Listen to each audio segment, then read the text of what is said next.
제목을 이렇게 달아봤습니다. 눈에 밟혔던 그 사람. 정부가 총선 전 사면 대상자를 발표했습니다. 그런데 논란의 인물들이 몇 명 있어요. 오늘 조간신문에도 크게 보도되고 있습니다. 바로 이분들입니다. 만나보시죠.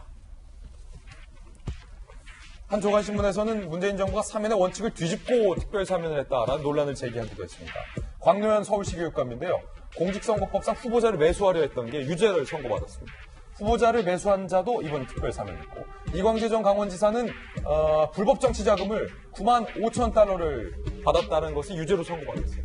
그리고 너무나도 잘 알듯이 한상균 민노총 위원장 같은 경우는 저희 채널A 스튜디오도 광화문에 있지만 광화문 바닥을 온통 폭력, 불법 시위로 점철시켰던 당사자 중에 한 명이었고, 결국에는 대법원에서도 유죄 판결받고 복역을 했는데, 지난번에는 가석방을 시켜주더니 이번에는 아예 특별 사면을 했습니다.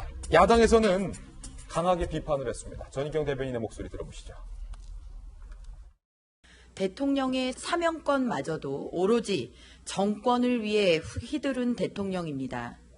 서민 부담 경감이라는 것은 허울일 뿐 선거를 앞둔 내 편 챙기기, 촛불 청구서에 대한 결재가 이번 특별 사면의 본질입니다.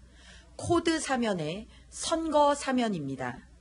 정치자금법을 위반한 선거사범, 불법 폭력 시위를 일삼은 정치 시위꾼까지 사면 대상에 포함해 놓고는 국민화합이라니, 국민화합을 어떻게 읽으면 이렇게 합니까?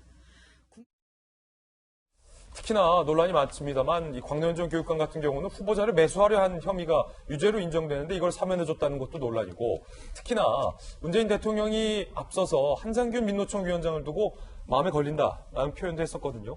하지만 한상균 민노총 위원장 같은 경우는 우리 국민들이 다 지켜보지 않았습니까? 그러니까 문재인 대통령과 문재인 정부의 원칙이라는 게 도대체 뭔지 궁금한데요.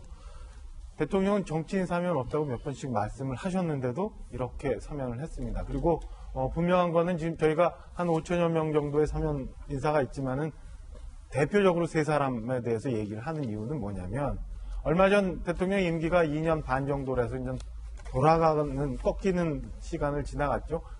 그리고 많은 국민들이 사실은 그런 얘기했어요.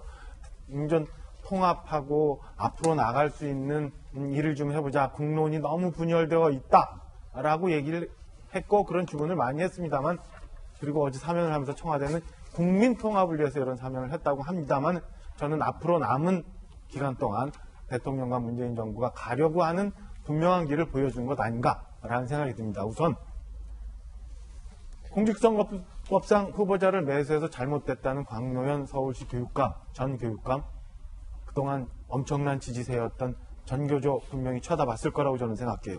그러니까 많은 국민들이 얘기하는 것처럼 국민 통합보다는 나의 핵심 지지층 전교조 어디 가지 마.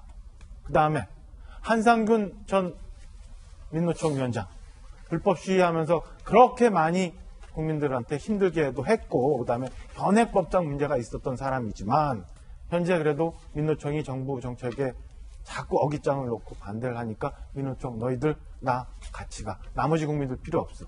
이광재 전 지사 말씀하신 것처럼 불법 정치자금법으로 2번이나 실형을 받았습니다마는 김경수, 안희정 여러 86세대 정치인들이 지금 낙마하고 있는 상황에서 적자가 아닌 이광재라도 풀어놓고 이번 총선에서 역할을 하고 난 다음 이후에 있을 그 다음 상황에서도 나의 지지자들을 보면서 앞으로 국정을 이끌어 나가겠다는, 그러니까 많은 국민들의 바람과는 상관없이 일정 부분 나의 핵심 지지층만 보고 앞으로 국정을 이끌어 가겠다는 분명한 사인을 보낸 거 아닌가라는 생각이 굉장히 아쉽다라는 생각이 들고요.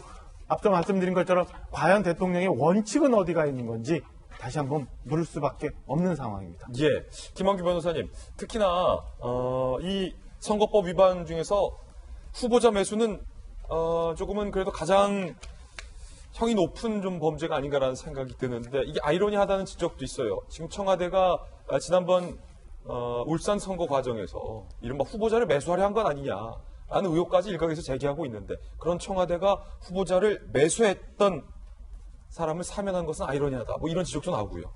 네, 뭐 공직선거법상 뭐 여러 처벌 조항이 있습니다만 이제 상대 후보를 매수하는 이제 행위가 중하게 처벌되는 건 맞습니다. 이제 광노현 전 서울시장 교육감 같은 경우에는 이제 선거가 끝난 이후에 경제적 도움을 주겠다라는 이유로 이제 금전을 제공했지만 법원에서는 그 목적보다는 일단 사태에 어떤 영향을 미치려고 했던 게 크다라고 봐서 징역 1년을 선고했습니다. 그래서 사실 법정형에 비해서는 실제로 선고된 형은 그렇게 중하지 않는데요.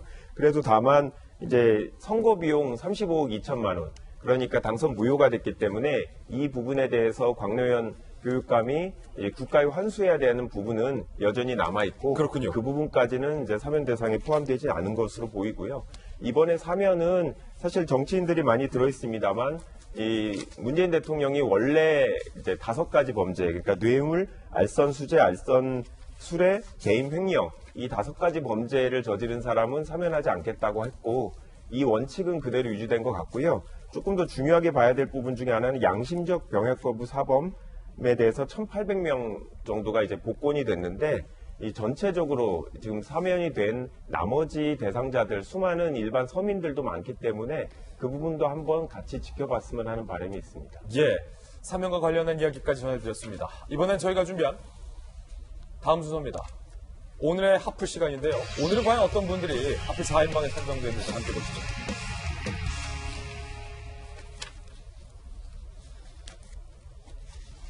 네, 말씀드리는 순간 송병기 부시장이 지금 중앙선거에 등장을 했군요. 뭐라고 좀 입장을 밝힐지도 좀 주목이 되는데 들어볼까요? 수첩에 적혀 있는 게 김지영 비서실장 관련된 건가요?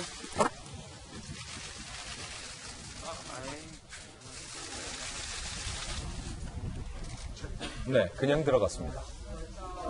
구속 여부도 이르면 오늘 저녁쯤에는 좀 알려질 것으로 보입니다. 내일 아침 저희 돌직구쇼에서 송병기 부시장이 구속됐는지 아니면 귀가를 했는지도 바로 전해드리겠습니다.